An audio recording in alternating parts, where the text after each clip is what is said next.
Buenos días. Vamos a esperar unos 5 minutitos a partir de las 9 para poder ya abrir el curso. Buenos días a nuestra ponente que ya está por acá también. Le agradezco muchísimo que estemos ya aquí. La Estela es abogada con orientación en Derecho Internacional y traductora pública de inglés con una diplomatura en libertad de expresión. Ha trabajado en la sociedad civil por más de 6 años y actualmente se desempeña como Senior Legal Program Officer de True Law para América Latina.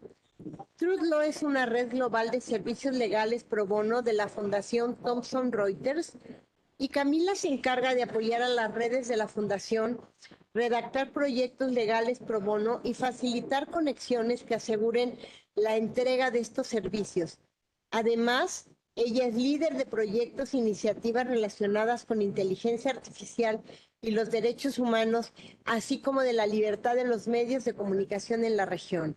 Ella nos está acompañando desde Argentina con esta presentación y yo te dejo la palabra, Camila, tal cual lo hemos hecho con otros de nuestros ponentes. Su presentación la vamos a presentar y la vamos a mandar al final y les mando un saludo y estamos aquí al pendiente de todo lo que vaya sucediendo.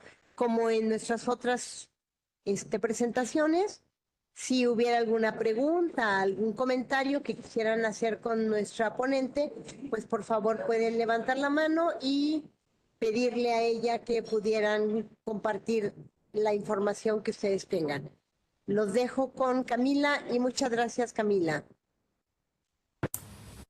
Hola, buenos días a todos y a todas. Espero que me estén escuchando bien. Un agradecimiento enorme a la comisión por invitarme el día de hoy y al equipo de Artículo 19 para México y Centroamérica. En el día de hoy voy a estar compartiendo una breve presentación, un panorama que está basado en un estudio que hicimos recientemente con Artículo y con la UNAM, que tiene que ver con la transparencia del uso de las tecnologías emergentes en el sector público, así que si les parece voy a pasar a compartir la presentación para que me puedan ir siguiendo a medida voy comentando los temas.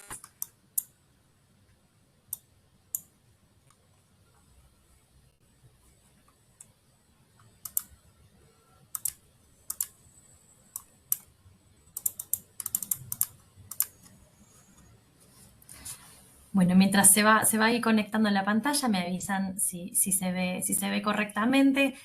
Muchísimas gracias por la presentación. No la voy a hacer más extensa. Yo formo parte de la Thomson Reuters Foundation, que ahora les voy a pasar a contar un poquito más sobre la fundación y qué es lo que hacemos. Pero para nosotros es un honor enorme estar acá, compartir este espacio con ustedes. Desde la fundación venimos trabajando temas que tienen que ver con la ética de la inteligencia artificial, transparencia de tecnologías emergentes en el sector público, en el sector privado, con sociedad civil y con periodismo, con lo cual compartir este espacio con ustedes hoy es de mucha importancia para nosotros también.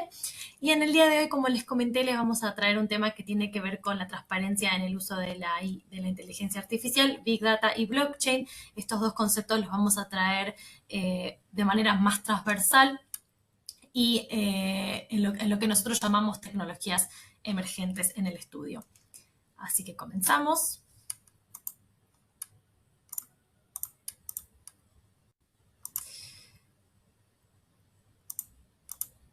Bien, para quienes no conocen, la Thomson Reuters Foundation es la fundación corporativa de Thomson Reuters, que es una compañía global de servicios de noticias e información. Nos encontramos basados en Estados Unidos y en el Reino Unido. Trabajamos con un equipo de 100 personas aproximadamente en 17 países, con lo cual es una fundación global. Nosotros lo que hacemos es facilitamos el acceso al derecho, fortalecemos el periodismo independiente, promovemos negocios responsables y lo que es la inteligencia de datos con el fin de promover sociedades libres, justas e informadas. Uno de nuestros programas, que es Trustlaw, que es para el cual yo trabajo y con el cual impulsamos este informe, es la red legal pro bono de la Thomson Reuters Foundation. ¿Y qué hacemos a través de la red? Bueno, facilitamos conexiones de firmas y despachos de abogados que practican el pro bono y ofrecen asistencia pro bono a organizaciones de la sociedad civil para poder cubrir estas necesidades, y realizamos investigaciones legales que sirven para incidencia, como es el caso de las que les voy a presentar en unos minutos. Y ese es el informe que les quiero traer hoy. Se llama Hacia una transparencia algorítmica en el sector público de América Latina. Se trata de un informe de derecho comparado que cubre algunos países de la región, como son Argentina, México, Brasil, Chile y Colombia, y que lo que hacemos a través de este informe es analizar el marco legal sobre la transparencia de las tecnologías emergentes en lo que respecta a la adquisición, la implementación y el desarrollo de estas tecnologías en el sector público. ¿Y por qué elegimos este tema? Bueno, porque entendemos que la transparencia algorítmica es esencial para la rendición de cuentas y generar confianza de la ciudadanía en la administración pública, así como proteger derechos humanos como son la libertad de expresión y acceso a la información. El informe tiene una serie de recomendaciones, además del análisis comparativo, que serán útiles para informar la incidencia en políticas públicas, no solo en México, sino también en los países que son objeto de estudio del informe. ¿Qué entendemos por tecnologías emergentes de la información en este informe? Bueno, son aquellas que operan con mecanismos de inteligencia artificial o aquellas que automatizan procesos de toma de decisiones. Ahora vamos a ahondar un poco más en ese tema. El informe está disponible en español y en inglés. Se los vamos a compartir luego de esta presentación también para que lo puedan tener completo. Este trabajo no lo hicimos solos, sino que lo hicimos junto a grandes aliados y colegas. Tenemos la participación inmensa de la Oficina para México y Centroamérica de Artículo 19. Tenemos el trabajo de la línea de investigación en derechos e inteligencia artificial del Instituto de Investigaciones Jurídicas de la UNAM. Y tenemos la participación de firmas que trabajaron de manera pro bono: Exija Legal en Argentina, Hogan Lovells en México, Mato Filho en Brasil, Cariola Díaz Pérez en Chile y otra firma que participó de manera anónima en Colombia.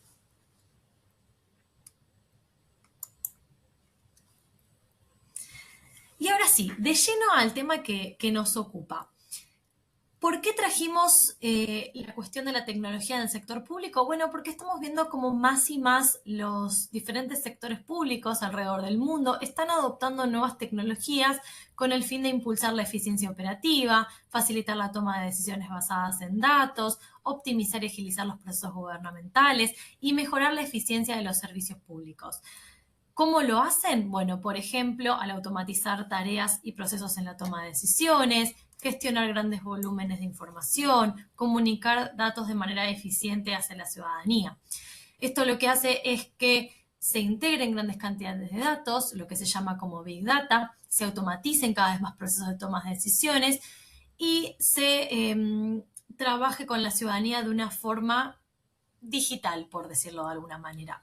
Tenemos algunos ejemplos que traje el día de hoy que ocurren en México, algunos de ellos, pero ocurren en muchos países del mundo, desde el uso de algoritmos para calificación crediticia, donde los ciudadanos, en base a la decisión automatizada en el algoritmo, saben si pueden acceder o no a un crédito, el software para recomendaciones médicas, que esto se vio muchísimo durante la pandemia del COVID, lo que es el sistema de publicidad comportamental que dirige contenidos hacia la ciudadanía, y lo que es la fiscalización electrónica para la recaudación fiscal, donde los cálculos se realizan también a través de algoritmos. Es espectacular, creemos que es un uso muy eficiente para la ciudadanía, para el sector público, pero hay algo que estuvimos viendo que nos preocupa o que tal vez hay que poner más el enfoque, es que estos usos de tecnología son muy nuevos, se desconocen a veces cómo funciona, y esto lo que puede plantear son riesgos y desafíos hacia la protección de los derechos humanos, así como desafíos éticos y regulatorios, sobre todo en lo que respecta a la transparencia y equidad en la toma de decisiones automatizadas. Ahora vamos a ver cómo. Y acá surge el concepto de transparencia algorítmica. Un algoritmo es aquella serie de instrucciones que deben ser ejecutadas en forma automática por un ordenador es la capacidad de procesamiento y decisión automatizada que pueden desarrollar o tener las nuevas tecnologías. Y esto me deriva a lo que mencioné, que es el concepto de transparencia algorítmica. Lo que busca este concepto es asegurar de que aquellas decisiones que se toman a través de las tecnologías sean comprensibles para los usuarios, que los afectan y que además sean responsables. Es decir, que detrás exista quien asuma la responsabilidad por cualquier daño que se produzca en razón de estas decisiones. ¿Por qué? Porque sabemos que bien pueden derivar en sesgos o errores. Por contraposición, surge el concepto de la opacidad en los sistemas de las tomas de decisiones, que se da cuando no se sabe concretamente cómo el algoritmo toma esas decisiones, que tienen consecuencias para la vida de las personas y, como mencionaba, pueden dar lugar a discriminación en razón de sesgos u errores. Lo que sucede es que el concepto de transparencia algorítmica no está presente en la normativa latinoamericana, no hay ninguna norma que regule la transparencia algorítmica como tal, sino que utilizamos de forma supletoria otra normativa que regula otro tipo de derechos o circunstancias, como por ejemplo en México a través de la protección de los datos personales, o en otros países a través de la protección a la vida privada, la libertad de expresión, el acceso a la información y demás. Entonces, ¿qué fue lo que quisimos hacer con este estudio? Bueno, responder a esta pregunta, que es si es posible lograr la transparencia en el uso, la implementación y el desarrollo de tecnologías emergentes en el sector público. Y vimos lo siguiente. Si bien no existe una normativa o una ley que regule la transparencia algorítmica per se, como mencionaba recién, sí existen mecanismos de transparencia, tanto del hard law, es decir, la ley, como la conocemos, la regulación, como la conocemos, obligatoria, como mecanismos de soft law, aquellos lineamientos o recomendaciones que no son obligatorios, sino que son voluntarios, pero que tienen incidencia. Por ejemplo, tenemos regulaciones sobre transparencia en la rendición de cuentas en el sector público. En México, por ejemplo, la transparencia tiene 3 formas, se manifiesta de 3 formas, lo que es la transparencia reactiva, que implica la respuesta ante pedidos de acceso de información que solicitan las personas, la oficiosa, que es aquella transparencia que es que se vuelca sobre aquellos datos que obligatoriamente el sector público debe brindar, y la proactiva, que es donde el sector público busca anticiparse las necesidades que pueden surgir de los usuarios o de los ciudadanos, y ahí es donde se comunica la información. Esto es bastante estándar, funciona casi de la misma manera en los demás países latinoamericanos, donde se da este mecanismo de transparencia para rendición de cuentas a través, por ejemplo, en Argentina, de la Ley de Acceso a la Información Pública. Luego tenemos, también ligado a leyes de acceso a la información pública o a leyes similares, los mecanismos para corrección y derechos de acceso. También se manifiesta en las leyes de protección de datos, donde los usuarios ante algún tipo de necesidad de rectificar la información, solicitan que su información sea actualizada, por ejemplo, o solicitan acceder a cualquier tipo de información almacenada o utilizada por sectores públicos.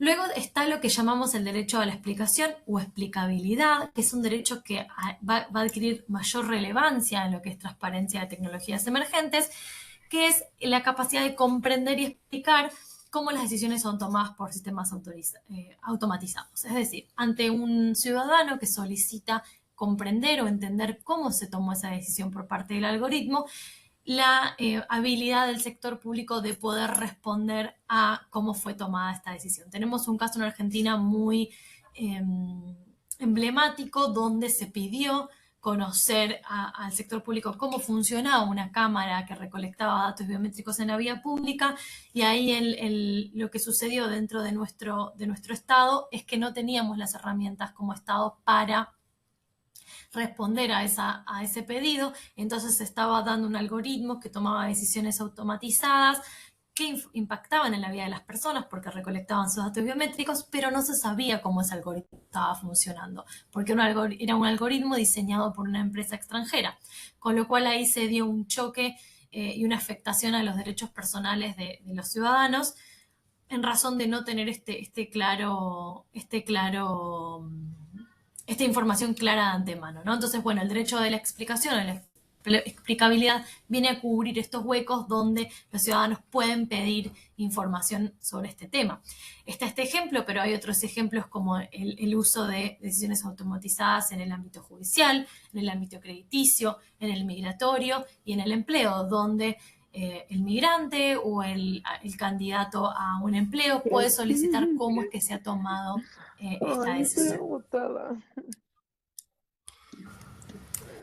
No sé, ahí sí. No, ya me Sí, tomé ¿alguna una chesca y pregunta? café.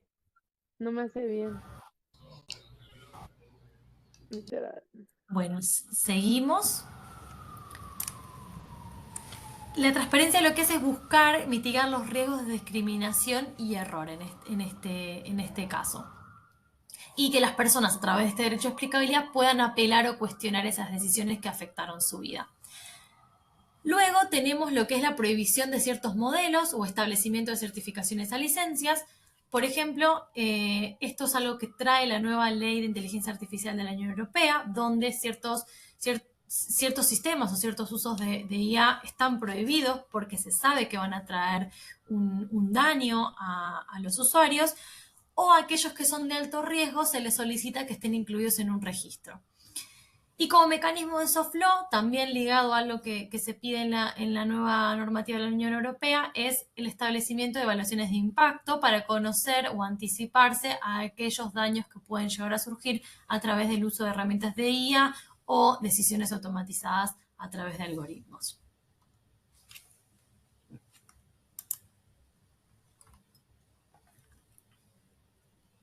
Ay, perdón, se me fue la... Acá estamos, discúlpenme. Bueno, principios éticos. ¿Qué fue lo que, dentro de todas las normativas que analizamos junto a artículos, junto a la UNAM, descubrimos que hay, bueno, descubrimos no nosotros, esto ya viene también en la literatura, pero lo que hicimos sí fue consolidar o armar este listado de los principios éticos que están presentes en diversas normativas de inteligencia artificial que se consideran indispensables para desarrollar una IA responsable. También están mencionados por varias recomendaciones que vamos a trabajar ahora y que se espera que estén involucrados en el resto de normativa que tenga que ver con regulación de tecnologías emergentes. Tenemos por un lado el principio de privacidad, que implica respetar los derechos personales de los titulares de los datos, poder pedir el consentimiento informado sobre el uso y almacenamiento de esos datos, el principio de responsabilidad, es decir, que haya mecanismos de supervisión y auditamiento de aquellos sistemas de IA y que haya quien pueda responder ante los daños que puedan ocurrir en base al uso de los sistemas de inteligencia artificial o de algoritmos. El principio de seguridad, que implica que haya una minimización de riesgos y que los sistemas se mantengan íntegros frente a amenazas externas o internas. El principio de transparencia y explicabilidad, que es el que mencionaba recién, la capacidad de poder pedir una explicación o justificación de cómo se tomó esa decisión, apelarla, sobre todo en los casos donde afecta la vida de las personas. El principio de equidad y no discriminación, es decir, que los sistemas estén libres de sesgos y que promuevan la inclusión. El principio de beneficencia, que implica promover el bienestar social, proteger la dignidad humana y asegurar la sostenibilidad del planeta. El principio de no maleficencia, que implica que los sistemas eviten hacer daño y que se adopten medidas de precaución. Y el principio de autonomía, que es el derecho de las personas a tomar decisiones informadas sobre cómo se están utilizando los sistemas de inteligencia artificial.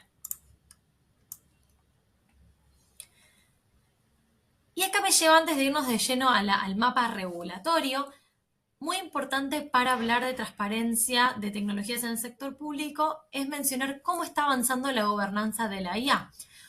Hoy en día la gobernanza de la IA presenta desafíos por la gran cantidad de usuarios, por la diversidad de contenidos generados, por la cantidad de riesgos o de beneficios que estamos descubriendo día a día. Entonces tiene este problema todavía de falta de asentarse o establecerse completamente, justamente porque es algo que se va desarrollando día a día. Sin embargo, lo que sí tenemos claro es que se necesita un modelo claro en el ámbito de la regulación, que sea transparente y éticamente sólido, sobre todo que incluya a una gama de actores en el proceso de toma de decisiones, desde el sector privado, los gobiernos, sociedad civil, academia y la comunidad técnica. Existen varias recomendaciones que se hicieron a nivel internacional sobre cómo llevar a cabo este modelo de gobernanza. Hay recomendaciones que brindó, que desarrolló la UNESCO, hay recomendaciones que desarrolló la OCDE y hay recomendaciones que desarrolló el Instituto de Ingenieros Eléctricos y Electrónicos, que se aplican hoy en día más en la academia y en la industria.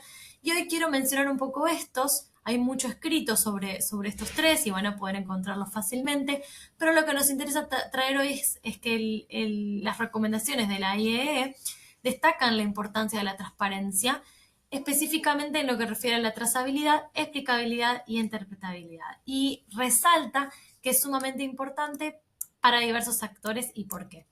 Para el caso de los usuarios es importante entender qué hace el sistema y por qué lo hace. Para los creadores es importante comprender los procesos y los datos de entrada que usan esos sistemas. Para las personas que investigan los accidentes y mitigan riesgos, es importante saber cómo funcionan para poder dar atención efectiva. Para aquellas personas que se encuentran en el ámbito del proceso legal o judicial, para informar la evidencia y la toma de decisiones. Y para el público en general, para generar esta confianza en la tecnología. Es un dato de color, pero me parecía importante traerlo para resaltar el porqué de la explicabilidad y la transparencia en el uso de las tecnologías emergentes en el sector público. Bueno, ahora bien, vamos al mapa regional.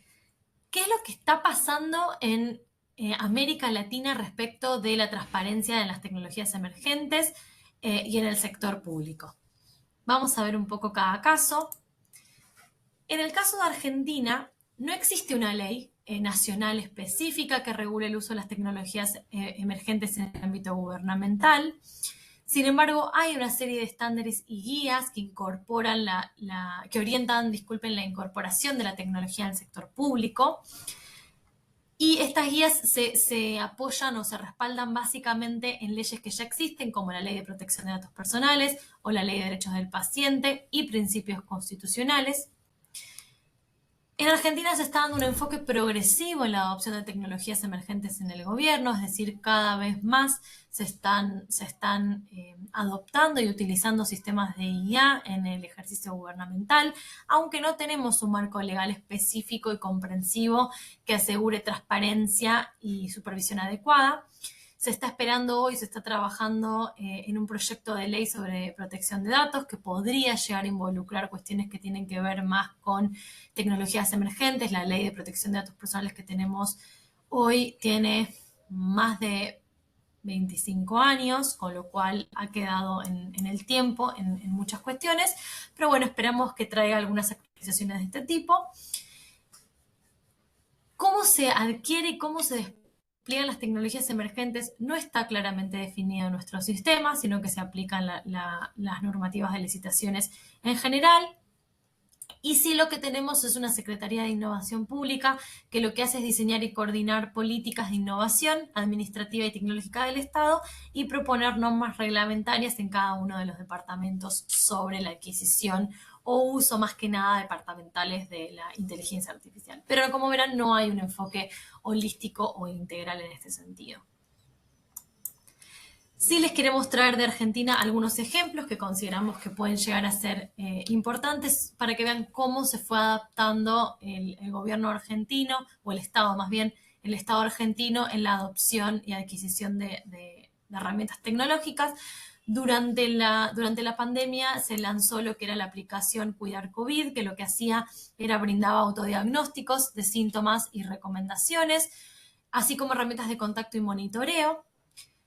El problema que tuvo es que no se presentó ninguna evaluación de impacto, con lo cual no se sabía cómo se estaban utilizando esos datos, ni cómo se compartían esos datos, o medidas que mitigaran los riesgos ante posibles filtraciones de datos. No existió eso. Luego tenemos Tina, que es un chatbot, que es un asistente virtual que ayuda a los ciudadanos argentinos con más de 350 trámites en 49 organismos para agilizar los diversos trámites en el sector público, y lo que hace es reducir gran parte de la carga administrativa. Luego tenemos lo que se llama Mi Argentina, que es una aplicación para gestionar trámites, sacar turnos, acceder a credenciales, recibir información personalizada, que lo que hace es permite la accesibilidad y facilitar la participación ciudadana y este acercamiento o relación entre el Estado y la ciudadanía. Luego tenemos un sistema para crear un historial médico, que lo que hace es crear un sistema único donde los pacientes pueden tener en un mismo lugar toda su historia clínica.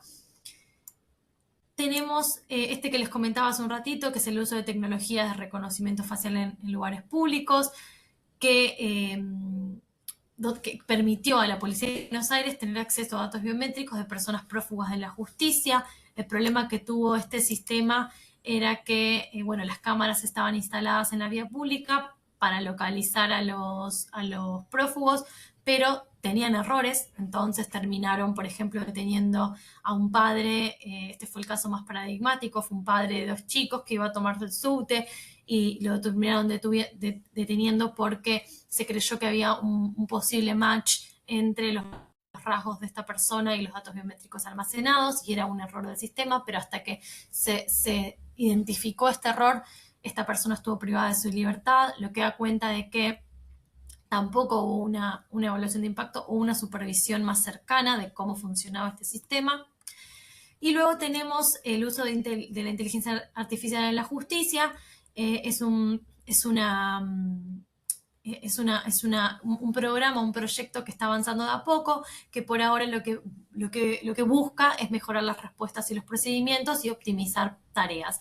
Acá sí lo que tiene, que es súper importante, un reporte anual que se debe entregar al ministro de Justicia todos los años, que contiene la evaluación de impacto y auditorías previas a la implementación del sistema. Entonces ahí sí ya vimos un paso más adelante y vemos cómo en la justicia sí estamos haciendo evaluaciones de impacto sobre estos sistemas.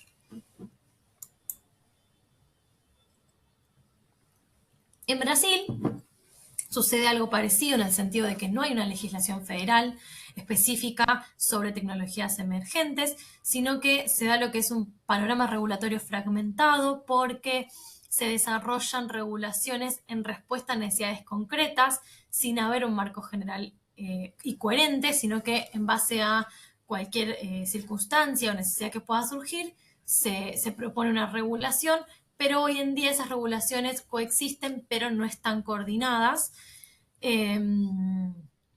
Y abordan mayormente temas que tienen que ver con la inteligencia artificial y la protección de datos.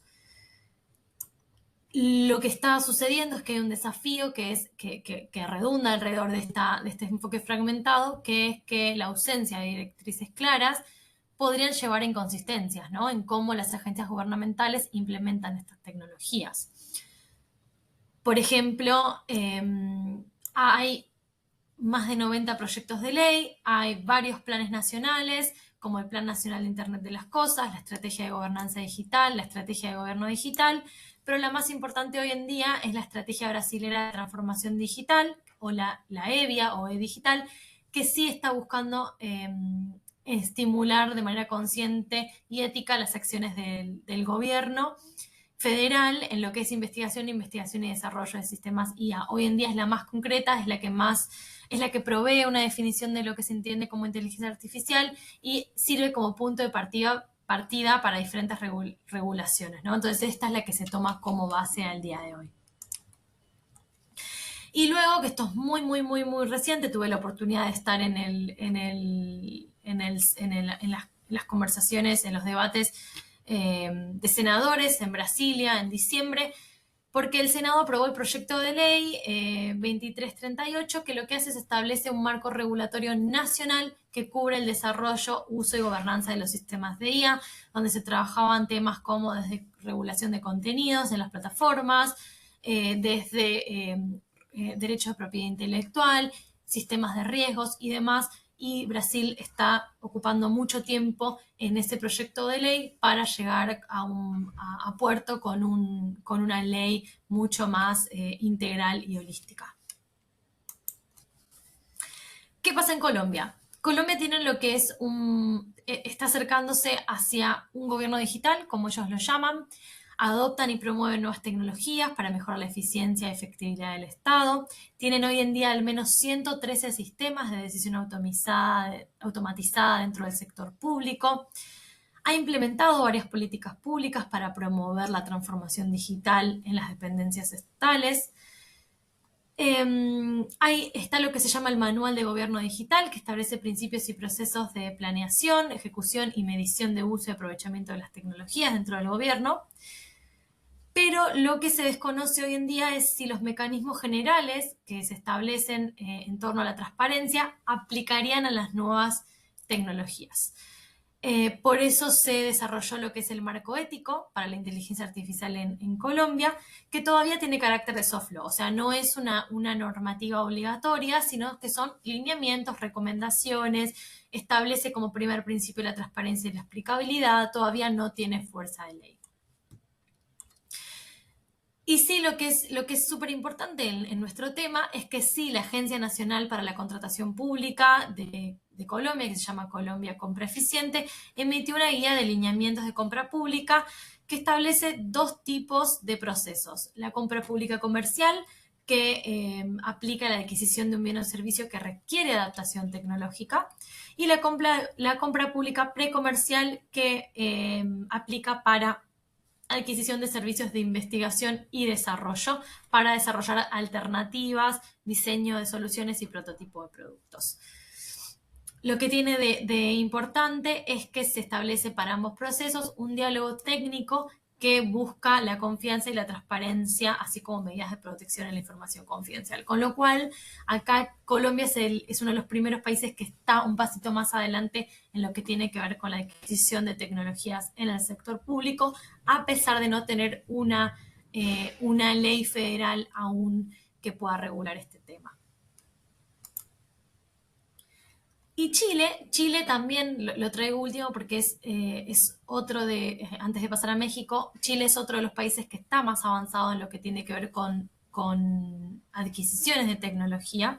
También, de nuevo, si bien no existe legislación específica ni autoridades especiales que aborden el uso de las tecnologías en el sector público, sí se aborda la IA a través de otras normas como la ley de datos, la ley de propiedad intelectual, la ley de transformación digital del Estado, que establece procedimientos administrativos en formato electrónico, la ley FinTech, que establece la competencia e inclusión financiera a través de la tecnología, o la ley sobre contratos administrativos de suministro y prestación de servicios, que ahora vamos a hablar un poquito más sobre ese tema. Hoy en día las propuestas de ley sobre inteligencia artificial en Chile se encuadran más en los malos usos y en el ámbito penal, no tanto en el ámbito público desde el uso estatal o privado desde regulación con empresas.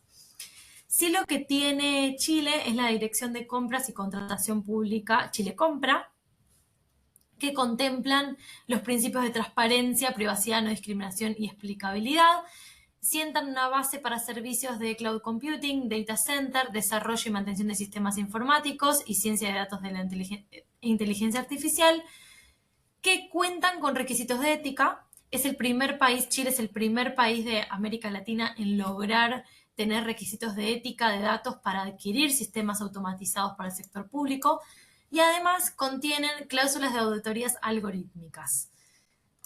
Es importante igual acá mencionar que estos aplican para la adopción, para implementación y adopción de sistemas de IA, pero no existen normas especiales para el uso e implementación. Es decir, sí para adquirirlos, no para el uso luego.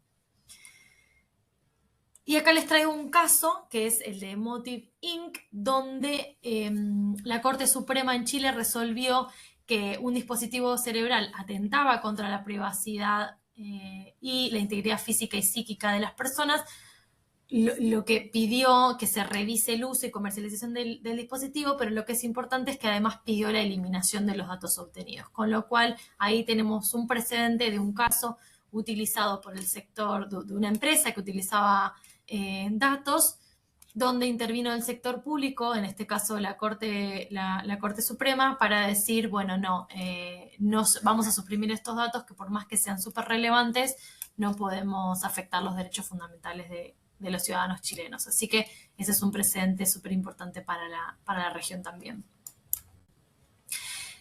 Y vamos de lleno a México. Voy a tomar un vasito de agua y vamos a ir de lleno a México. ¿Qué pasa en México? Hay escasas leyes y regulaciones que abordan específicamente el tema de la adquisición y transparencia de tecnologías emergentes en el sector público. Al igual que en los demás países, se regula de forma supletoria a través de otras leyes que vamos a ver en la diapositiva siguiente.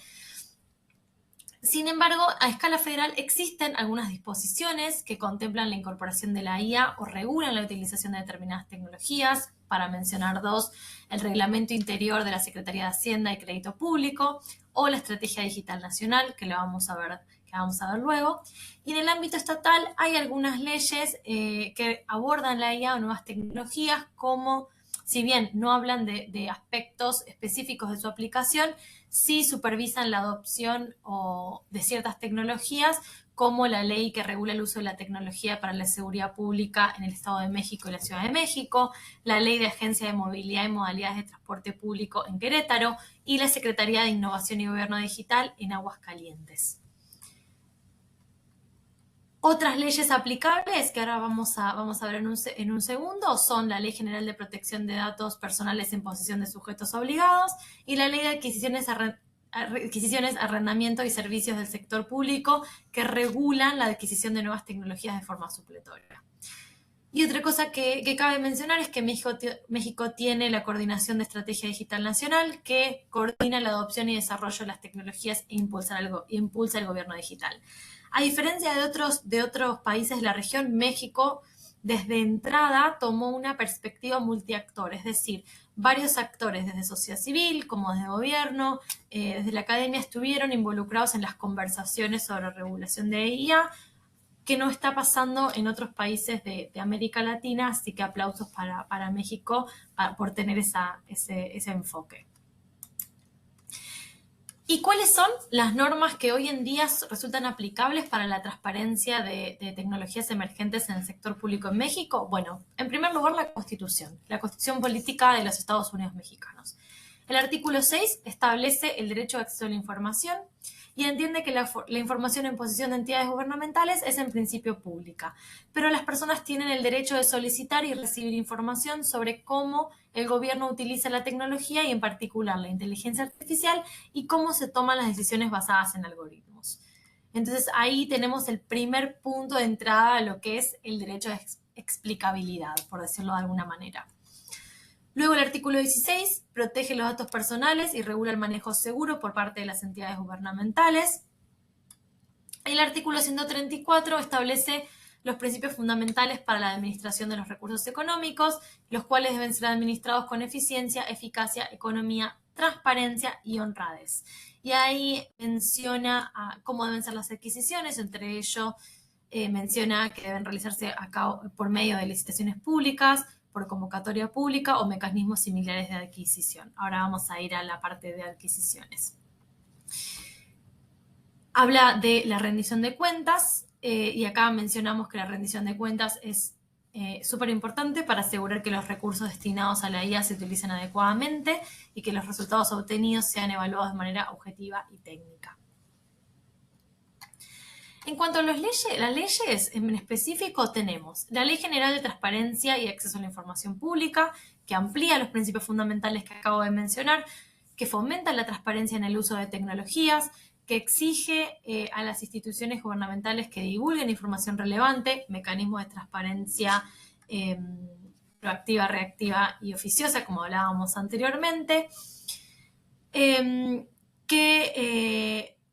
dentro de esta información que debe divulgar el Estado se incluyan contratos públicos y documentos relacionados con cumplimiento, evaluación y auditoría, incluido el desarrollo de tecnologías, y enfatiza los derechos ARCO, que son los derechos de acceso, rectificación, cancelación y oposición, y los vamos a ver ahora en un ratito, y establece 8 principios básicos que son la licitud, la información, la finalidad, el consentimiento, la calidad, la seguridad y la responsabilidad en el tratamiento de los datos personales.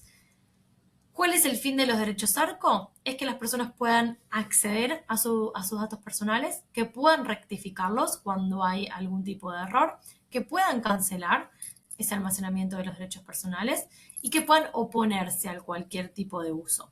Lo que permiten es que las personas puedan gestionar el uso de los datos personales en procesos automatizados, en el caso que nos ocupa hoy, para evitar los malos usos de la IA o generar cualquier tipo de discriminaciones en razón de sesgos algorítmicos, por ejemplo.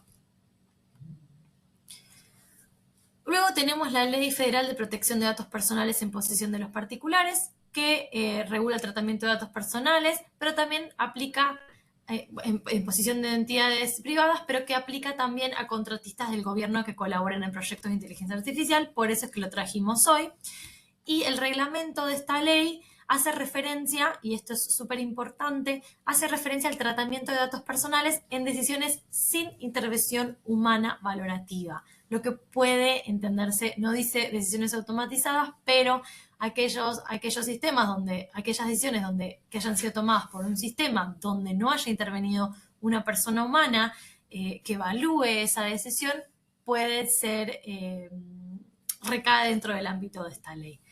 Entonces, en este caso, el responsable del tratamiento de datos debe informar al titular de datos que se está llevando a cabo este tipo de proceso de toma de decisiones sin intervención humana, y el titular puede solicitar la reconsideración de la decisión. Nuevamente en juego, derecho de explicabilidad.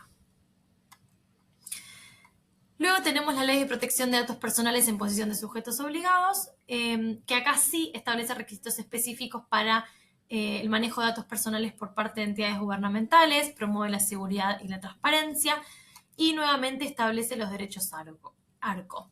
Acá menciona específicamente el artículo 47, que otorga la capacidad de oponerse al tratamiento automatizado de datos personales bajo ciertas condiciones, como por ejemplo cuando se producen efectos jurídicos significativos. Ahora vamos a ver un ejemplo, pero acá ya México tiene un paso adelantado en el sentido de que específicamente trata a través del reglamento de la Ley de Datos Personales en posesión de sujetos particulares y la Ley General de Protección de Datos Personales en posesión de sujetos obligados, trata el derecho de explicabilidad, trata las decisiones automatizadas y el derecho de los ciudadanos a oponerse a esa decisión y también de ser revisada, ¿no? Sobre todo en este caso de efectos jurídicos significativos. Y sobre la adquisición, que también la vamos a ver en un ratito un poquito más en profundidad, está la Ley de Adquisiciones, Arrendamientos y Servicios del Sector Público de México, que establece modalidades para la adquisición de tecnología por parte de entidades gubernamentales. Entre ellas se encuentran las licitaciones públicas, que pueden ser nacionales o internacionales. Esto es muy importante en este caso porque en la mayoría de los casos, las herramientas de inteligencia artificial no son que se usan en el sector público o en el sector privado o en el sector social, no son desarrolladas por el mismo país donde se utilizan, sino que son desarrolladas por empresas internacionales o extranjeras, con lo cual es muy importante acá que tengan disposiciones aplicables a compras nacionales o internacionales. Y acá traigo un poco lo que es los derechos ARCO, ¿no? Que comentaba un poco cuál es la importancia. Si bien lo traigo desde la perspectiva de la Ley de Protección de Datos Personales en posesión de sujetos obligados, los derechos ARCO tienen la misma finalidad en cualquier normativa. Esta ley lo trae como conocimiento del tratamiento automatizado, que es el derecho de acceso, es decir, que las personas tienen derecho a ser informadas sobre cómo se están tratando sus datos personales en sistemas automatizados. Y en particular pueden solicitar información detallada sobre cómo se procesan sus datos y cómo se toman estas decisiones. Luego está el derecho de rectificación de datos, es decir, que si los datos utilizados en el tratamiento automatizado son incorrectos o están incompletos, los individuos pueden solicitar que se corrija esa información. Y luego está el derecho de oposición al tratamiento automatizado, que esta es una de las cuestiones importantísimas que trae esta ley, que es que las personas pueden exigir el cese del tratamiento o oponerse a que incluso se inicie el tratamiento de datos automatizados. Sobre todo en casos donde puede tener un impacto significativo. Es decir, siempre tiene que estar esta justificación atrás de, bueno, me afecta de determinada manera, por eso es que me opongo a que se trate de manera automatizada mis datos o a que se lleven a cabo decisiones de manera automatizada con mis datos, porque entiendo que me genera un impacto significativo. Por ejemplo, en el caso de declaraciones automáticas de impuestos y sus cálculos, una persona podría oponerse a una declaración automática si entiende que el proceso, por ejemplo, evalúa incorrectamente su situación y eso le puede traer otras consecuencias, sea desde solicitud de un crédito, por ejemplo, o pago o un pago de impuestos, una liquidación mayor. Bueno, cualquier tipo de derechos financieros que puedan verse afectados por este mal cálculo o donde la persona cree razonablemente que hay un mal cálculo de sus impuestos, ¿no? Nos vamos acercando al final, así que quiero traer un poco qué es lo que está haciendo México en cuanto a la contratación de tecnologías emergentes, no solamente a cómo acceder a cómo se toman estas decisiones automatizadas, sino que es cómo adquiere las tecnologías emergentes. Y acá, además de la ley que mencioné anteriormente, que establece las licitaciones públicas, tenemos la EDN o la Estrategia Digital Nacional, que abarca el periodo 2021-2024, ya habría quedado fuera de vigencia, pero está bueno mencionarla como una estrategia o un plan que México trajo a la mesa, porque la ADN trajo un marco para la adquisición, uso y gestión de tecnologías de la información y comunicación en el sector público, con énfasis en la transparencia, eficiencia y seguridad. Esto no se hizo en otros países, con lo cual es sumamente importante traerlo a colación. Y la ADN lo que hace, lo que propone, es estandarizar las adquisiciones de las tecnologías mediante procedimientos transparentes y austeros, maximizar el uso eficiente de los recursos públicos, fomentar una competencia leal en el mercado de adoptar mejores prácticas en adquisiciones, priorizar el uso de software libre y estándares abiertos para no depender de proveedores externos y evitar monopolios tecnológicos, promover un desarrollo interno de sistemas de información gubernamentales para que el gobierno mantenga el control sobre sus datos y sistemas y crear una infraestructura tecnológica interoperable que simplifique y analice los trámites gubernamentales. Además, incluye la implementación de políticas que aseguren la confidencialidad, integridad y disponibilidad de la información.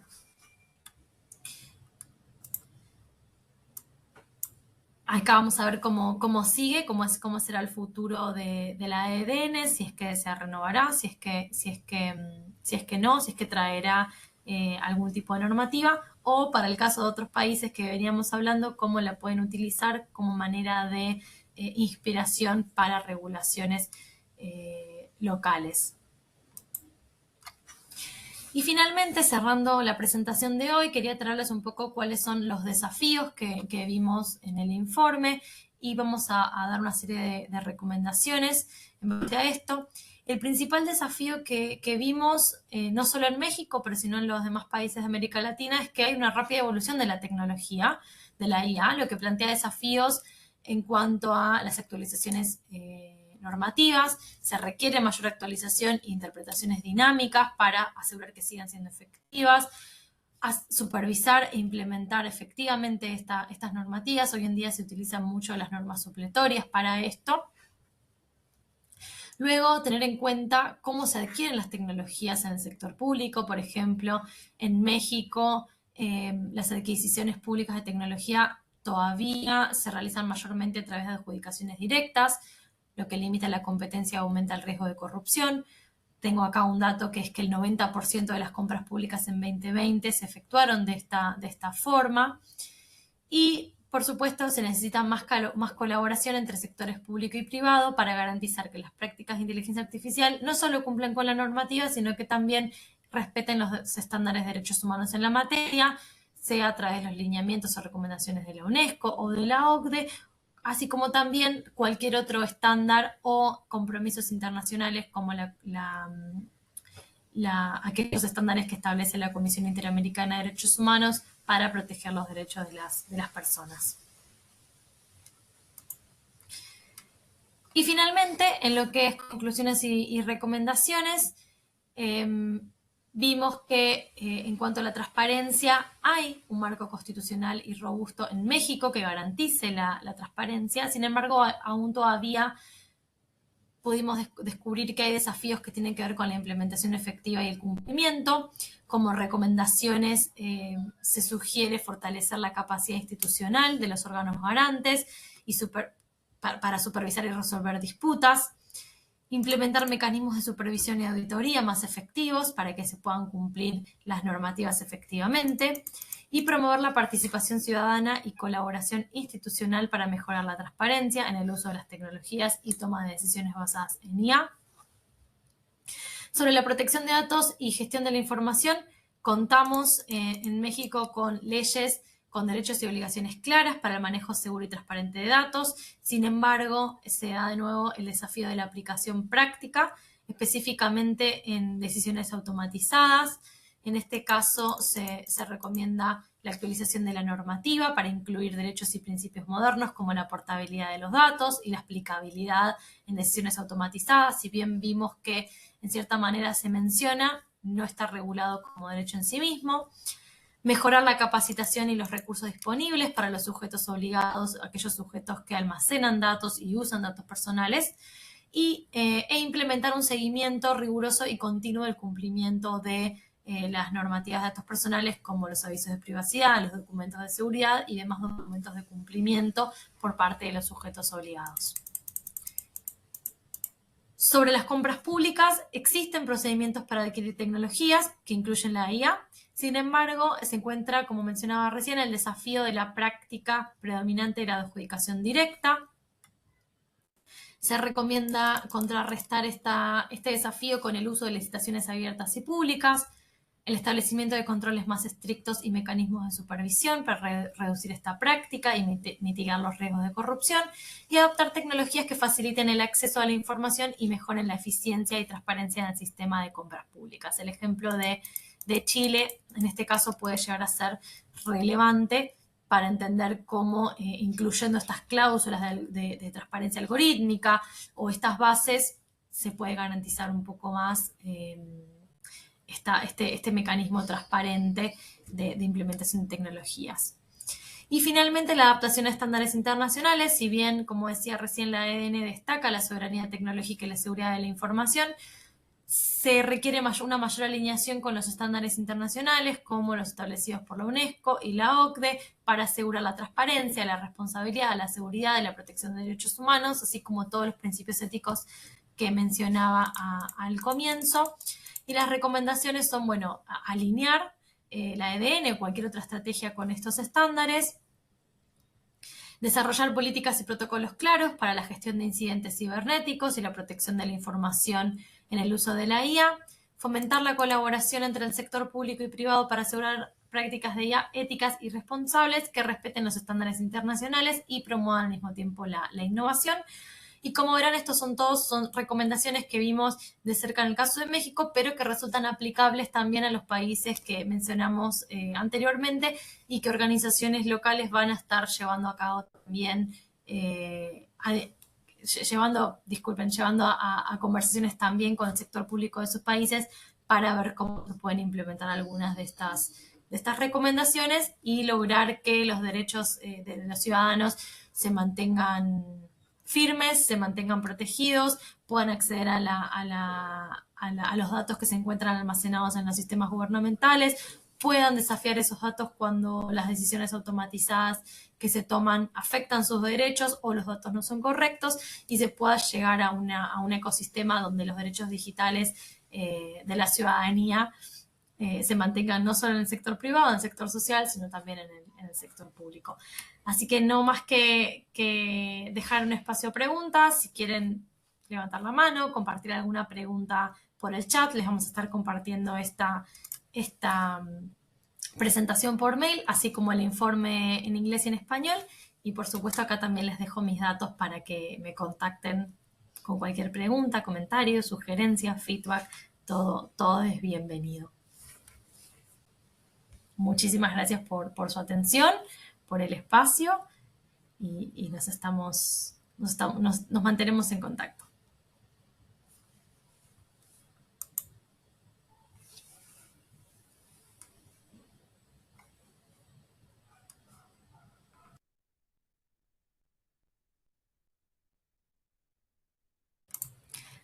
Muy buena pregunta, Priscila, y gracias por hacerla.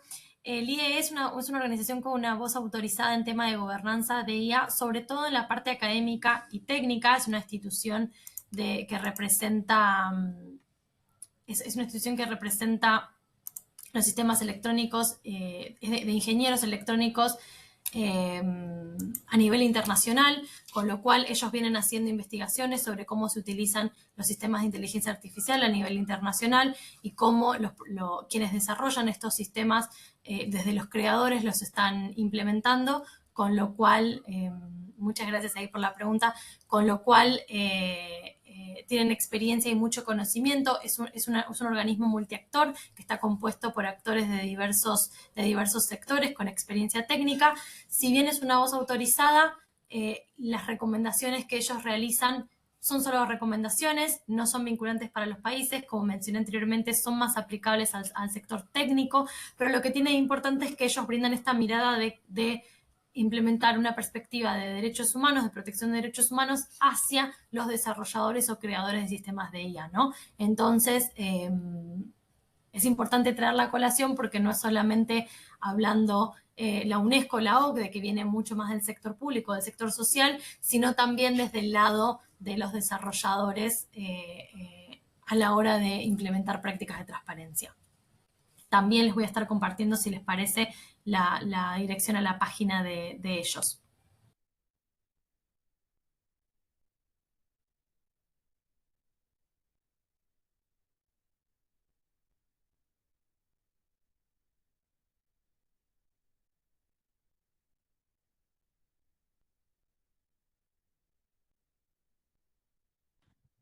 Muchas gracias, Cami. Me parece que Liliana ahorita está en un evento, pero abro este espacio para ver si alguna tiene pregunta, comentario respecto a la presentación que Camila dio. En un momento también les comparto los informes que salieron publicados en la página de Thomson Reuters y bueno, no tengan pena, como dice Eliana, pueden preguntar a Camila cualquier duda que tengan.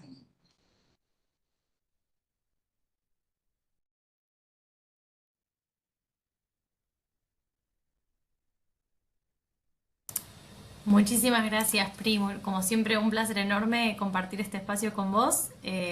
Adelante en compartir los materiales y por supuesto que quedamos acá a disposición para cualquier pregunta, pero también comentarios. Yo siempre digo que uno aprende siempre tiene espacio para aprender, así que cualquier comentario que tengan, aporte, también es más que bienvenido, no solamente preguntas. Hola, yo tengo una pregunta. Sí, adelante.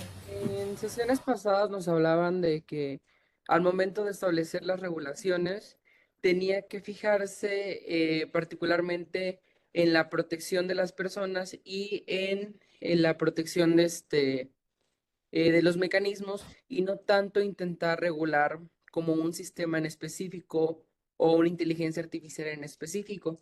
En este sentido, ¿cuáles son esos elementos que podríamos considerar al momento de regular la protección? Ahí gracias Joan por tu pregunta. No sé si la entendí correctamente, voy a probar una respuesta. Avísame si no es para donde vos apuntabas. Hay como diferentes corrientes en lo que es la regulación de sistemas de IA y los derechos de las personas, ¿no? Tenemos en el marco lo que es la regulación de la IA basada en riesgos versus la que es basada en derechos humanos. Existen hoy en día a nivel internacional estas dos corrientes. La que es basada en riesgos es la que adoptó, por ejemplo, la Unión Europea, donde establece ciertos, como una evaluación de cuán alto es el riesgo del sistema y en base a cuán alto es el riesgo del sistema son las medidas que se tienen que tomar. Hay algunos sistemas que están prohibidos, otros que porque son de alto riesgo tienen que estar mayormente supervisados y otros que son de bajo riesgo donde se analizan, por ejemplo, los daños caso a caso.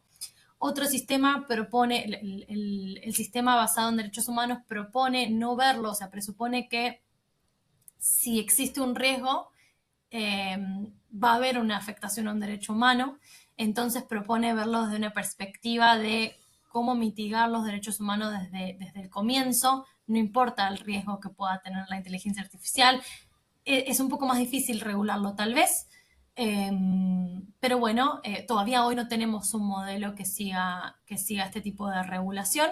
Sí podemos alinear tal vez las recomendaciones de la UNESCO en este sentido, o las recomendaciones de la OCDE, que hablan, por ejemplo, de el uso de la inteligencia artificial con perspectiva de género, con sostenibilidad del planeta, con el ámbito laboral. Entonces ahí tiene algunas algunas preocupaciones mayores en cuanto al uso de la IA en diversos aspectos de derechos humanos.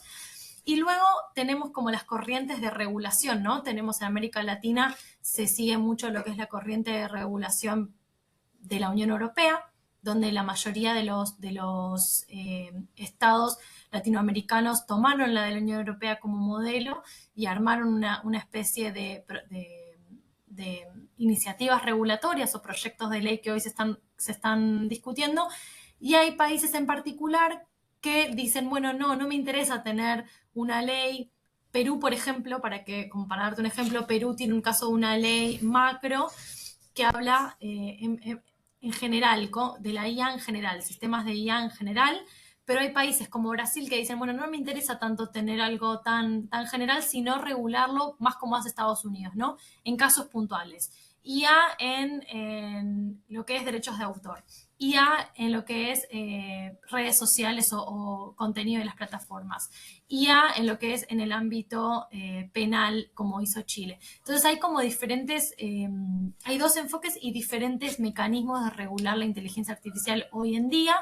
Te voy a compartir, y un poco ahí respondiendo a la pregunta también de Paulina, les voy a compartir un informe que hicimos junto también a Access Now, que lo sacamos en 2023, con lo cual hubo actualizaciones que no contemplan ese informe, pero les puede dar un panorama de hacia dónde cada uno de los países de América Latina fueron inclinándose en cuanto al modelo regulatorio que ellos estaban siguiendo. Así que les voy a pasar ese informe también para que lo tengan.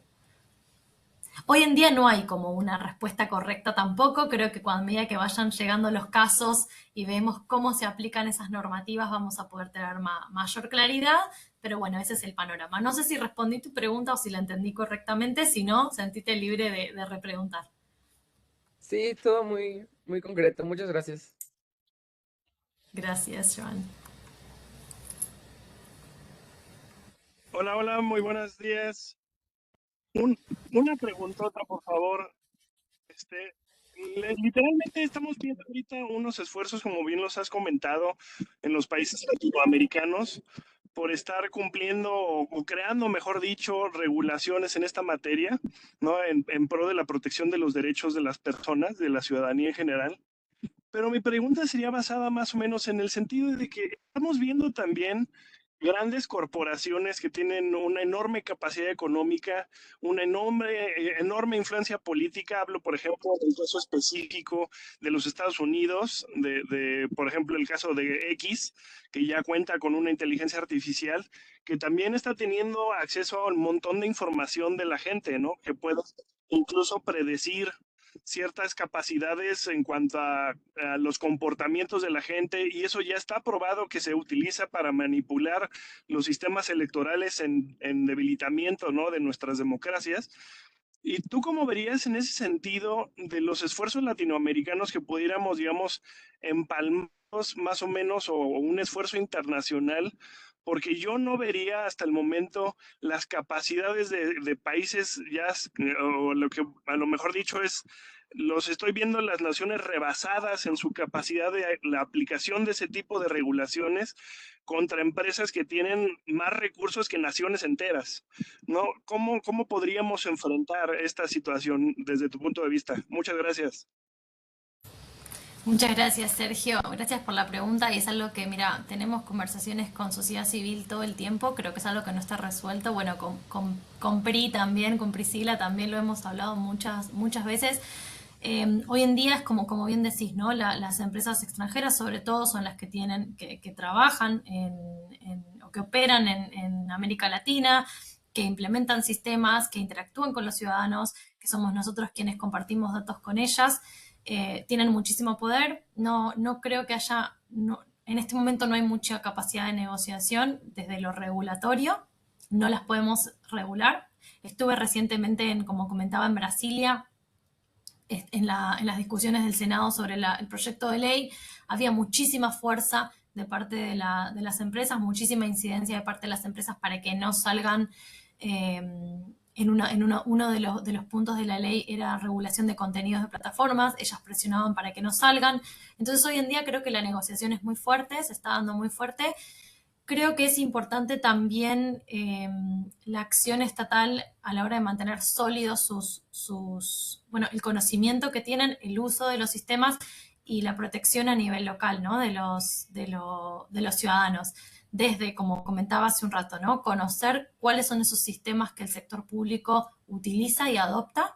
O sea, bueno, si yo voy a implementar un sistema de inteligencia artificial o de tecnología extranjero, saber bien cómo opera, cuáles son esas cláusulas. En Argentina fallamos en ese sentido, no sabíamos cómo operaban los algoritmos. Entonces, conocer bien cómo funciona, conocer qué datos están recolectando de nuestros ciudadanos. Eso por un lado.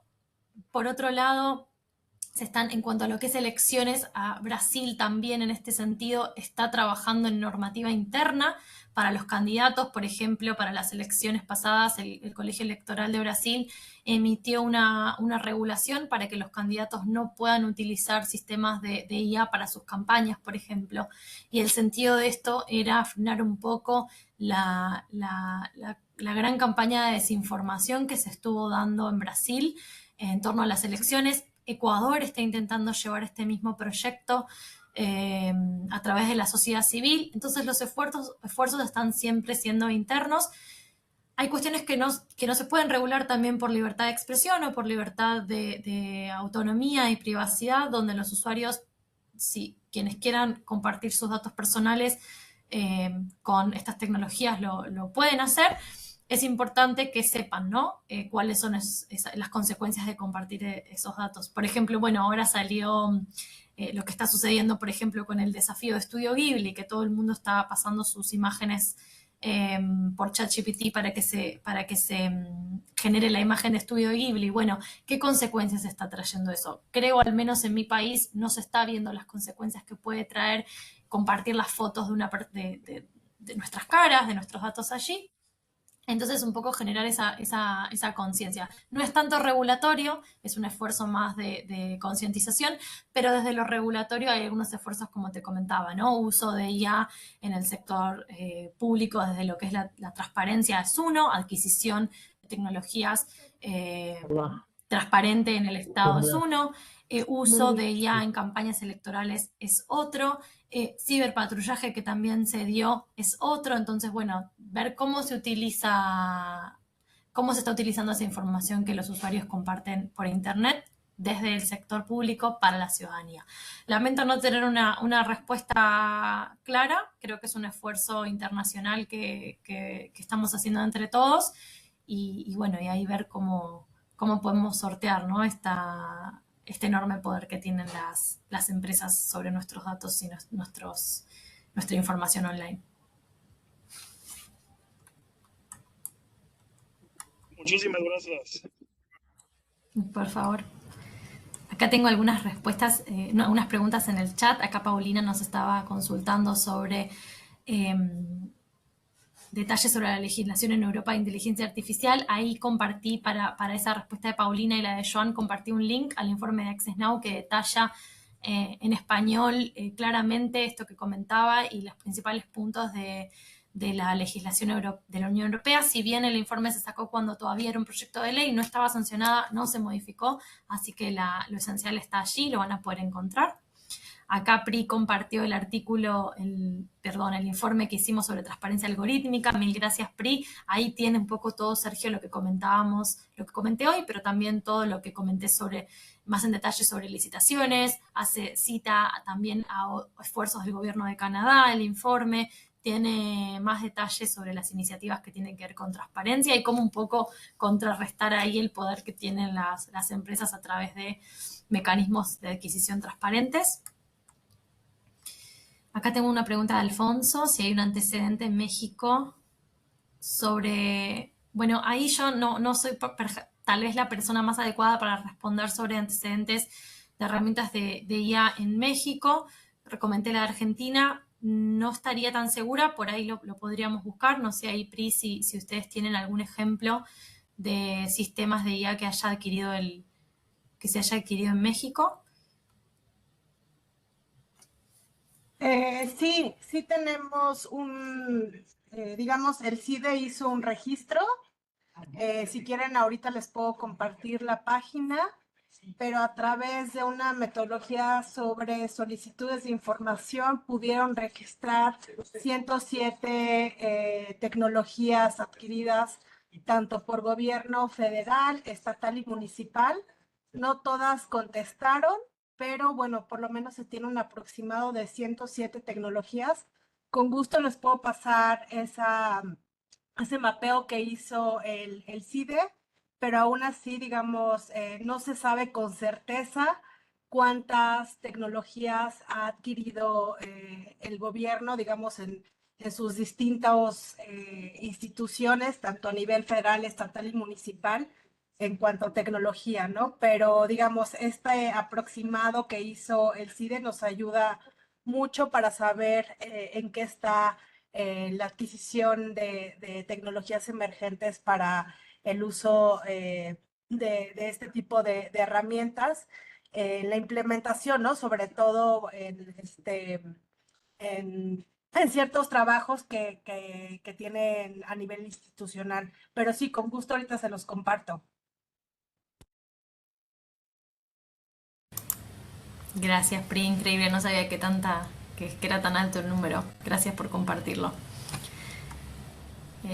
Luego acá tenemos otra pregunta de Cuba que dice cuáles, en mi opinión, serían los elementos principios básicos que debería tomar en cuenta la legislación en IA para México. Bueno, no soy yo voz autorizada para recomendar elementos o principios básicos para la legislación de México, pero sí te puedo hacer como una mención a las recomendaciones que trabajamos con PRI, a través del informe que sacamos con el artículo 19, con la UNAM, y que coinciden un poco también con el trabajo que hicimos con Access Now. La verdad que sociedad civil en este sentido está bastante alineada.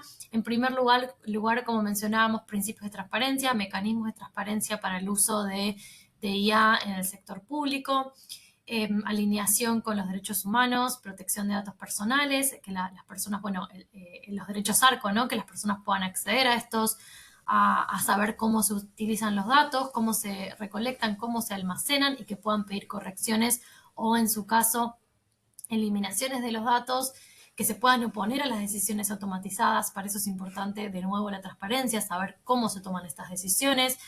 Luego, tener en cuenta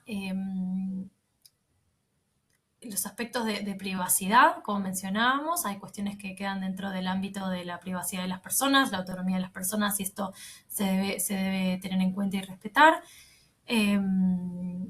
Y después, bueno, los derechos humanos en general, ¿no? Los derechos humanos se encuentran transversales a cualquier área, cualquier sector del que hablemos, a cualquier regulación de la que hablemos, porque en definitiva nos afectan a nosotros como personas, como seres humanos. Entonces, el máximo respeto a todos los derechos humanos que se te puedan ocurrir, desde libertad de expresión, desde autonomía, desde el derecho al trabajo, desde derecho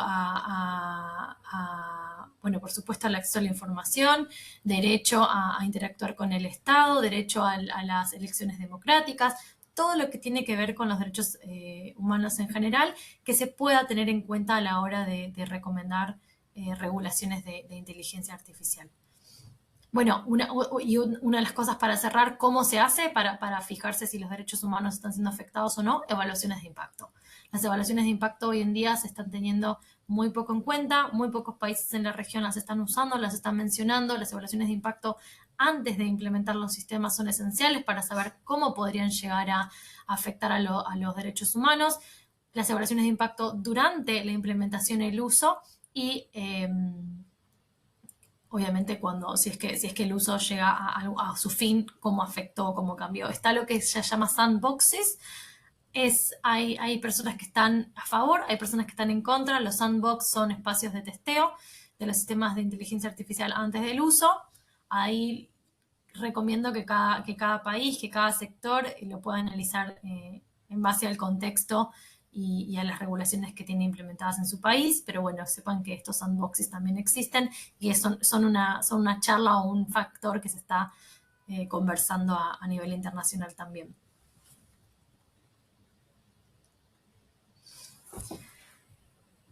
Hola, buenos días. Hola Héctor, ¿qué tal? Buenos días. Bien, hoy una consulta.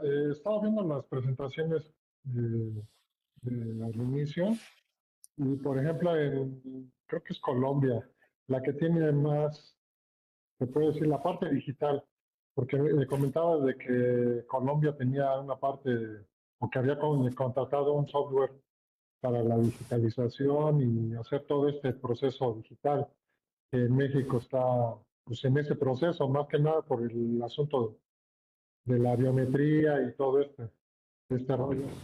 Y me comentabas, bueno, comentabas también que el software no era tan confiable. Digo, no sé qué tanta antigüedad tenga este software en el caso de Colombia, por ejemplo. Digo, me refiero a qué tan reciente es por, por las consecuencias que pudiera tener aquí en México la aprobación de esta nueva ley. Me refiero a eso. Tú sabes algo. Muchas gracias. Hola Héctor, muchas gracias por la pregunta. No sé si estás haciendo, bueno, el software que mencionaba que se adquirió fue en Argentina, específicamente para datos biométricos en zonas urbanas. No sé si te referías a ese en particular. Sí, sí. Porque tus tablas creo que mencionan nada más este país como si estuviera más avanzado, por decir algo, en la cuestión Bueno, digital y servicios. sí, Colombia sí es uno de los más avanzados, tienen un sistema de transformación digital, hoy en día tiene 113 sistemas implementados. No sé, no sé cómo son esas contrataciones en Colombia en específico, no sé cuáles son esos sistemas tampoco, creo que ahí habría que conversar con alguien del sector público o de sociedad civil de Colombia que nos pueda informar un poco más sobre cómo se hacen esas contrataciones en este momento y cómo se implementan.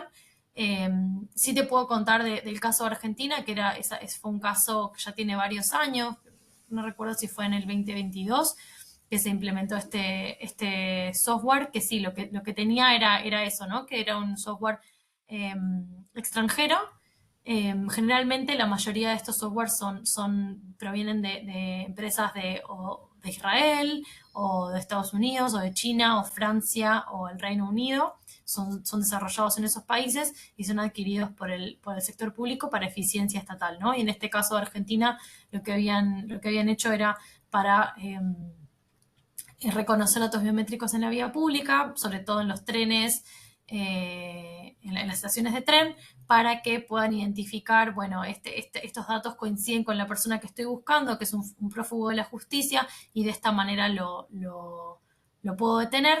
Pero el problema era que no se conocía bien cómo estaba el algoritmo configurado, no se tenía claridad cómo el algoritmo estaba funcionando, cómo estaba identificando esos datos, y a dónde iban los datos de las personas que recolectaban la vía pública. Entonces no había mucha claridad en ese sentido.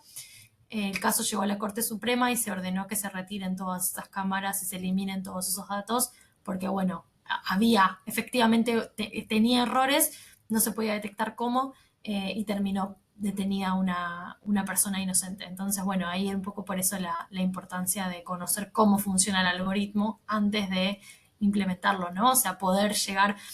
Lo que pasó en Argentina tampoco es que cuando se iban las configuraciones se podía llegar, o sea, era opaco en el sentido de que no podías ver cómo se había configurado, no se podía acceder a esa información. Entonces, bueno, uno de los puntos principales acá en Argentina era, bueno, si se adquiere un sistema extranjero, procurar que se pueda acceder a ese algoritmo, que se pueda ver cómo el algoritmo opera para realizar correcciones, para ver cuáles son los márgenes de error, por eso un poco estas evaluaciones de impacto que mencionaba hace un ratito.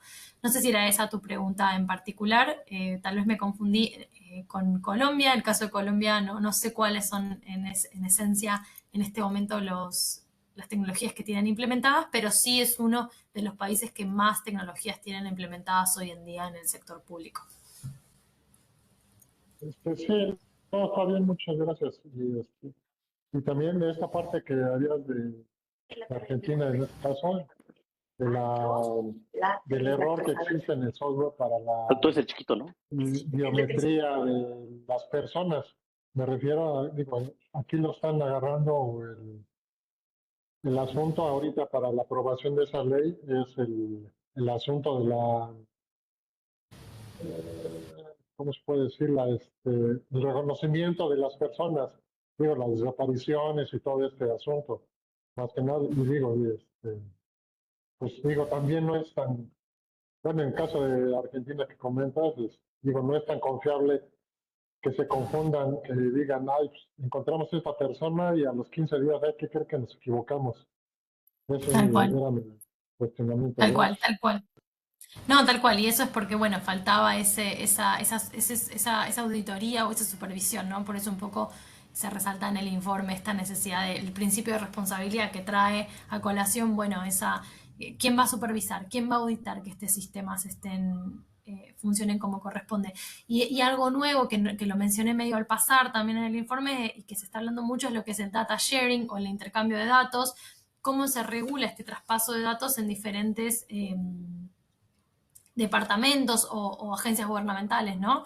Hoy en día tampoco está tan claro en varios países cómo esto se da, no se conoce, no está regulado, no hay lineamientos técnicos, entonces toda esa información que se traspasa de departamento a departamento, también en Argentina está pasando, se pasó toda la información que se recolectó durante COVID hacia otra agencia gubernamental, pero bueno, en realidad nosotros como sujetos de toda esa información tenemos que ser informados que esa información nuestra está siendo compartida y sobre cómo se va a utilizar. Entonces, falta un poco también ahí transparencia, no solo en el sentido de cómo se adquieren estas tecnologías, cuál es la confiabilidad de estas tecnologías, sino también dentro del sector público, qué hacemos con los datos que recolectamos, ¿no? A quién se los podemos pasar, cómo le tenemos que pedir consentimiento al sujeto de esos datos, cuál es ese intercambio de datos entre las diferentes agencias gubernamentales.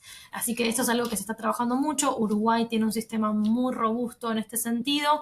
Chile está trabajando una nueva ley sobre intercambio de infraestructura de datos. Así que bueno, es como la nueva discusión que se está dando, además de adquisición de tecnologías, ¿no? Muchas gracias. Gracias, Héctor.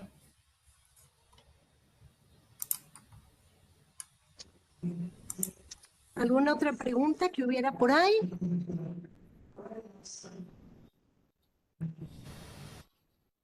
Creo que ya no hay preguntas, Camila. Terminamos hoy antes que los otros días. No sé, ¿alguien más? Yo quisiera hacer un comentario, Paulina. Primero agradecerte, Camila, por la exposición y quisiera compartirles, hay aquí compañeras y yo que somos del movimiento Ley Olimpia y que hemos, justo pensando en lo que les compartí en el mensaje, de pensar en regulaciones en que consideren situaciones. Por ejemplo, la tipificación de los delitos contra la intimidad sexual que logramos en nuestro país considera el tema de contenido real o simulado, porque justamente tuvimos una serie de compañeras desde distintas formaciones, pues este pensar de que pues siempre la tecnología va muy rápido y que las legislaciones pues siempre se quedan atrás. Y si bien no está en la literalidad el tema de inteligencia artificial, pues consideramos que sí pues cabe en la definición que nosotros construimos para el Código Penal en nuestro país. Y quería comentarlo porque recientemente, el año pasado, a finales del año, tuvimos un caso de un estudiante del Instituto Politécnico Nacional que alteró fotografías con inteligencia artificial de sus compañeras para comercializarlas. Y la sentencia que tuvimos en esa ocasión fue que pues sí se había cometido un delito, que sí las víctimas tenían una afectación, pero que no había forma de corroborar pues que realmente había sido esta manipulación por parte de este presunto agresor. Nosotras considerando y sabiendo y habiendo estudiado que sí era posible tener esta certeza.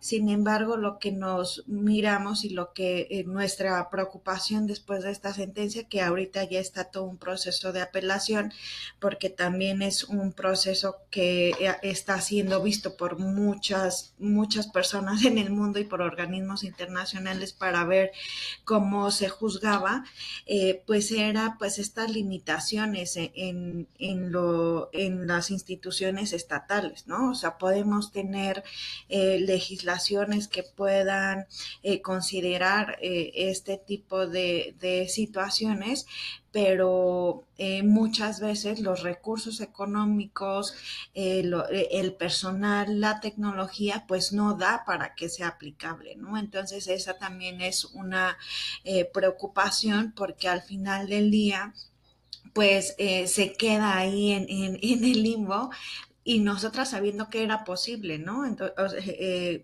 argumentaba nosotros un tema de juzgar con perspectiva de género, pero pues también somos conscientes de que aún, ¿no? Al menos en nuestro país, pues no se tiene esta capacidad, como lo mencionan, de estas grandes corporaciones internacionales, construir este tipo de herramientas o de algo que nos permita hacer exigible esto.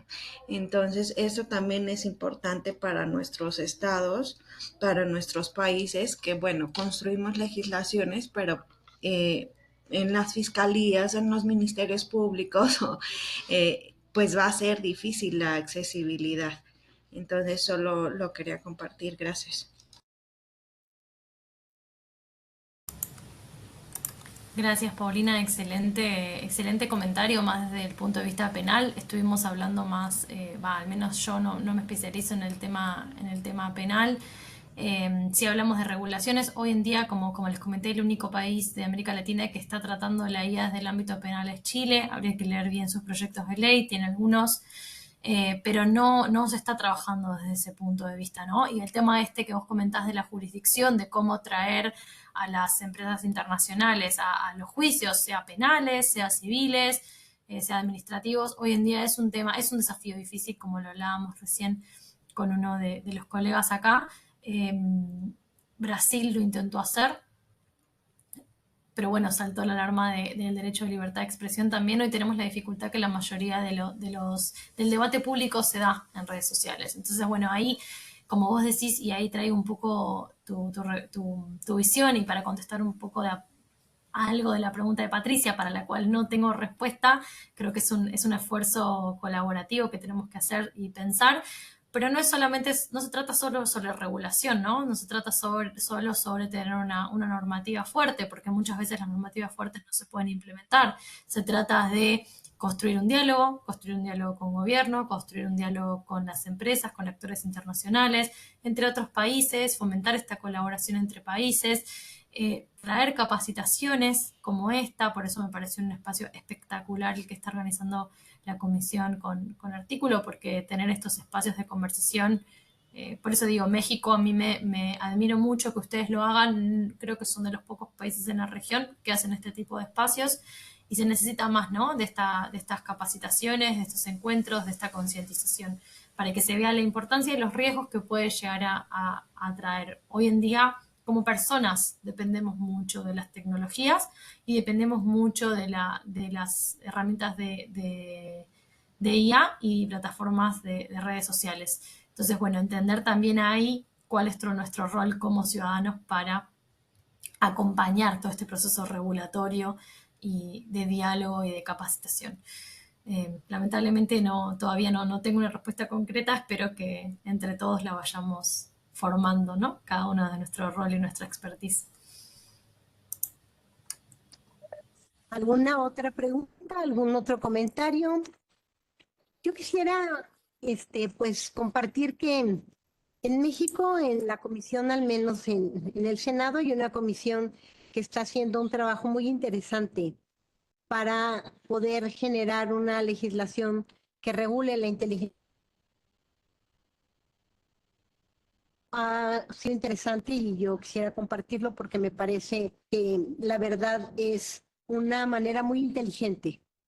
La comisión organizó un taller con 4 clases precisamente con 16 pequeñas cápsulas de especialistas en relación con el tema de todo lo que tiene que ver con inteligencia artificial.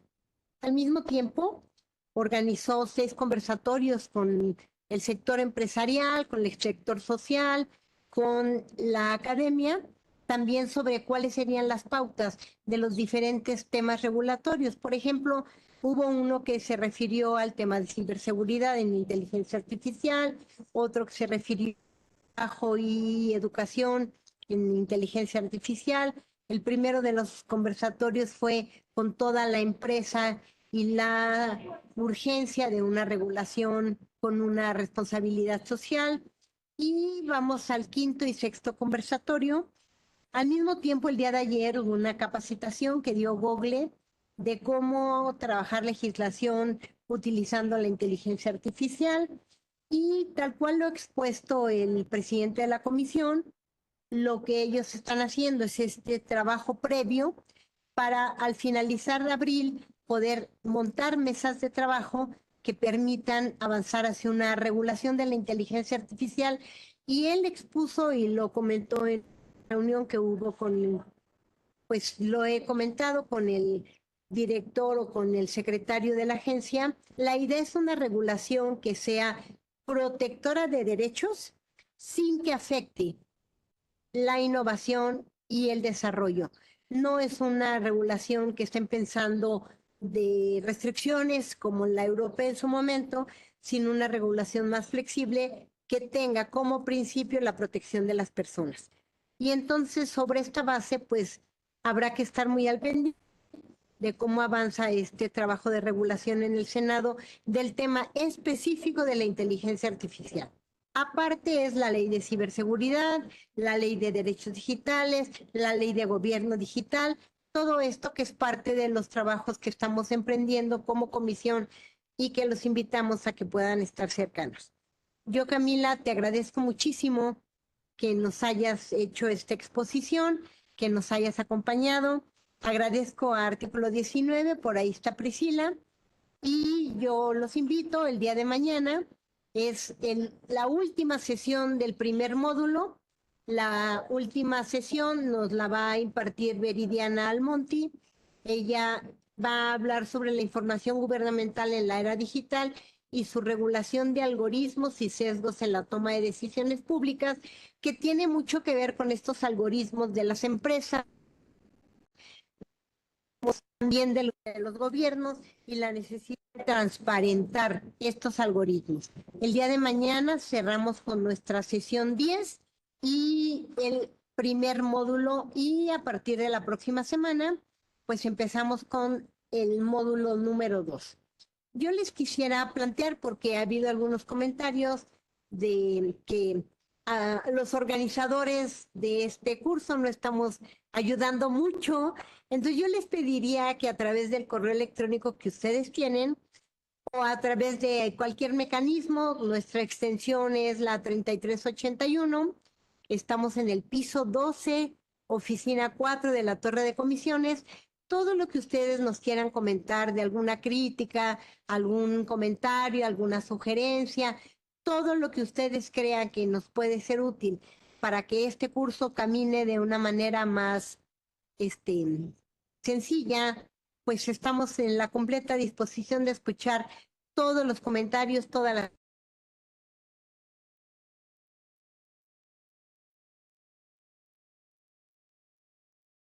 Este primer módulo.